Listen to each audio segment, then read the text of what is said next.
Hi, and thank you for joining us on drillingcontractor.org. I'm Joanne Liu, reporting from the 2013 IADC Drilling Onshore Conference.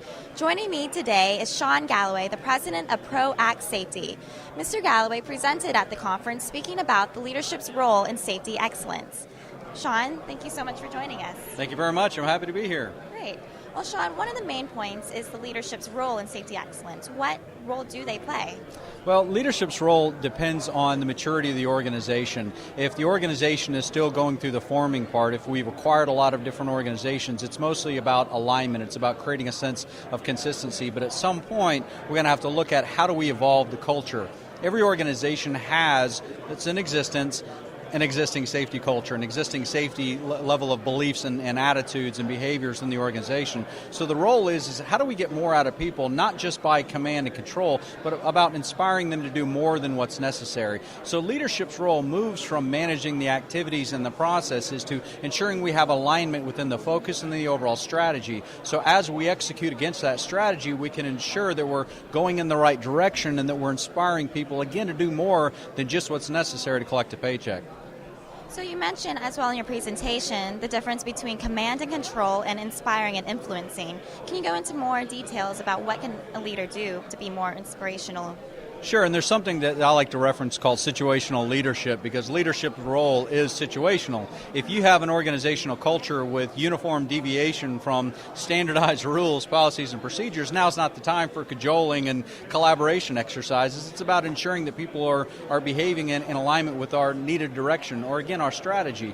But at some point, just getting people to do what's required, and again, as I stated, to collect a paycheck, is going to reach a point of diminishing returns. We're not going to get any more value out of that. So we have to move from just trying to encourage the movement of hands and feet to how do we capture the emotional aspect of performance, and that's the hearts and minds. Are people doing what they're doing because they have a passionate interest about safety, or are they just doing it because they have to? And I think that's the major question. Are we getting the results because people are doing what they have to, or have we truly inspired them to where they're making their decisions independently when nobody's out there to try to prompt them to do so?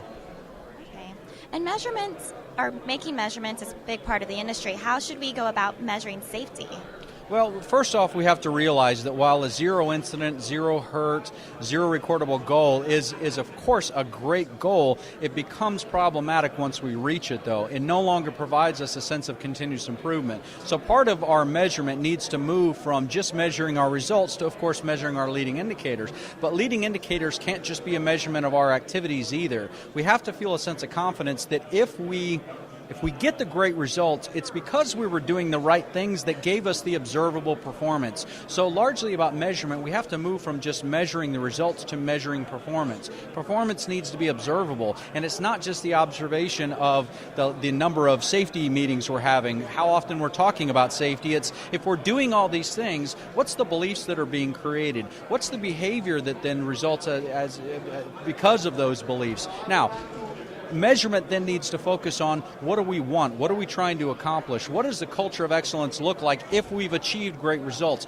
Because if we're not measuring what we want, we tend to send that motivational message of failing less rather than achieving success. So we have to prompt and we have to try to measure that are we going in the right direction, are we getting our great results, and it's primarily because we're confident about our performance that we see, giving us again that sense of confidence that we achieved great results and we know why, and I feel confident that our strategy and continue to do that is going to get us further results next year. And furthermore, in addition to measurements, how can industry market safety, better safety, performance, and excellence? Well, some of our best clients, they actually partner internally with their own marketing experts that live and breathe this stuff. There's four things that I've always associated marketing safety with, and number one is branding. So what's the safety brand? When people think of safety, what comes to mind? What's the emotional response that you get when people think of safety? Is it, more safety meetings, or is it something that people really seek out, again, because we've created a strong sense of interest in it? The second thing is position. How do we position that brand? It's just like when you walk into a store, organizations trying to sell you something, they want to position it so we can capture your attention. How are we positioning the brand, the ideas, even the measurements and the initiatives in safety to where we're capturing attention and we're creating a sense of interest and a draw towards that brand? As we do all these things, how do we then capture the voice of the customer to ensure the customer sees value in what we're doing in safety? We are trying to sell people on safety, not just to follow the rules because that's mandatory, but we want to sell people on doing more than what's necessary. So are we capturing the voice of the customer? And the customers are other contractors. They're the people we work for. They're the people that work for us. How are we capturing that voice of the customer? And if we generate a sense of interest, we get that buy-in, and we get people doing more than what's possible, how do we reinforce the buying decision? How do we let them know that, thank you, you're supporting our effort, you're doing more than what's possible, here's a sense of appreciation, or how do we at least let them know that that's exactly what we want? And I'm not talking about incentives and rewards. I'm just ensuring that people realize that when they do more than what's necessary, it is appreciated, and that's in alignment with our strategy. Excellent. Well, Sean, thank you so much for talking with us about safety excellence and how leadership can play a role in that. Happy to be here. Thank you very much. Thank you. And thank you so much for joining us on drillingcontractor.org.